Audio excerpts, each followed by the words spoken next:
Apple has built an empire on polished aluminum and premium price tags. Buying into their ecosystem usually means spending well over $1,000 before you even plug in a monitor.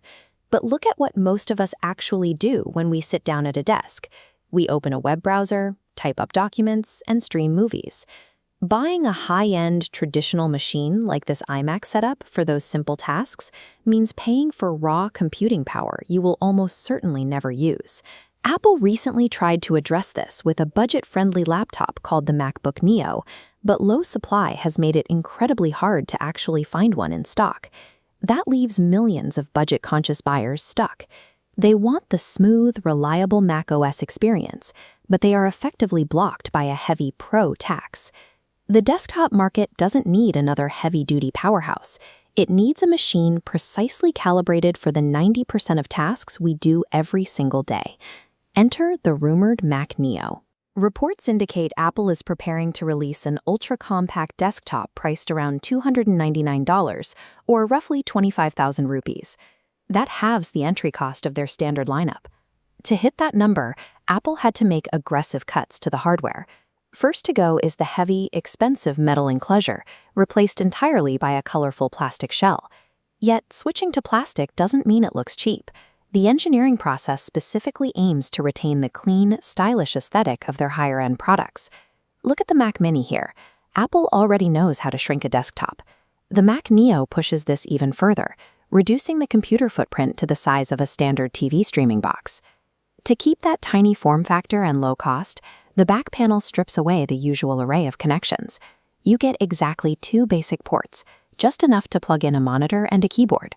By shedding the expensive materials and extra ports, Apple brings the price of entry down to a level almost anyone can afford.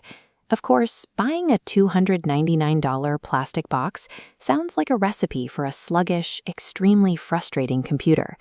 Apple solves this by dropping their highly efficient smartphone processors directly into this desktop format. These mobile chips instantly switch apps, handle media, and load web pages. To ensure the chip never stalls, Apple pairs it with a massive 12 gigabytes of RAM. If you aren't familiar with RAM, think of it as your computer's short-term memory. Having 12 gigabytes gives the processor a huge workspace, preventing bottlenecks when you have a lot of things open at once. For you, that means keeping dozens of tabs open, jumping between Office documents, and streaming video without a stutter. Using smartphone architecture allows Apple to compromise on the outside of the machine while keeping the inside fast and responsive for everyday tasks. Since the Mac Neo uses mobile parts, there are strict limits to what it can do. It will struggle if you try to render complex 3D graphics, export professional 4K video, or run heavy AAA games. But if you don't do those things, those limits are actually a benefit.